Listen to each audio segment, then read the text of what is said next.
para sa kabos, mutabang para sa kabos. Sir, bali ano po maitulong mo sir sa kung sakali kayo po ay manalo as a councilor ng Tagum City?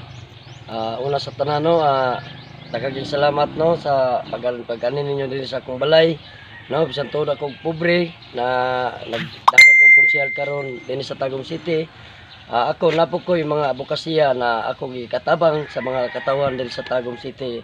Ay gusto ko na mo serbisyo og tinud-anay gyud na gikan sa kinasing-kasing sa atong kinabuhi kay tungod kita tao lang ta, di man ta perpekto.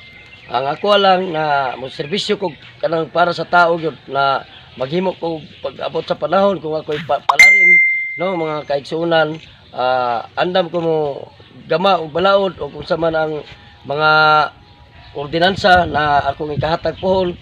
So pohon og kaluyan ko ninyo pohon mga kaigsuonan, mga ikog support ninyo kay hapit na gyud karon na jong Lunes mga kaigsuonan diri sa Tagum City.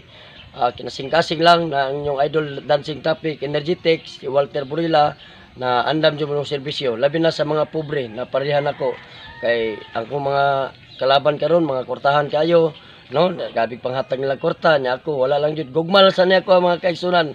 Pohon inyo ra kong maduulan pohon o inyo namang nakita siguro sa siyam na ko katuig pagpanerbisyo nako sa Tagum City no, na usa ka energetic na dancing topic na mo serbisyo jud tinud-anay og naabot ko sa mga kaning event no sa Pilipinas Got Talent o katong magsasayaw sa kadalanan po at usbo na ko mga kaigsuonan sa Tagum City no, na live man ta karon. Ako mangyo ko kaninyo na karong Mayo 12 na inyo kong ibutang sa balota. Number 7, Burila Dancing Topic. Maraming salamat o God bless us all. Bye-bye.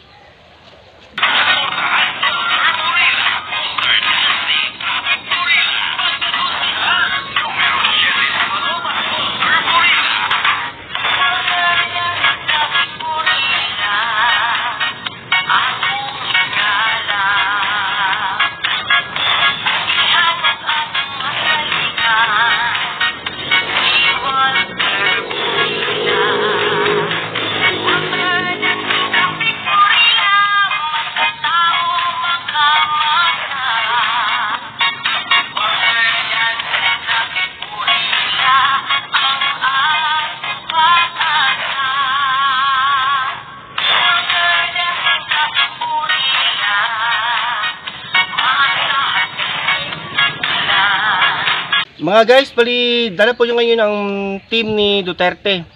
Street food po tayo mga kabayan sa team ni Duterte.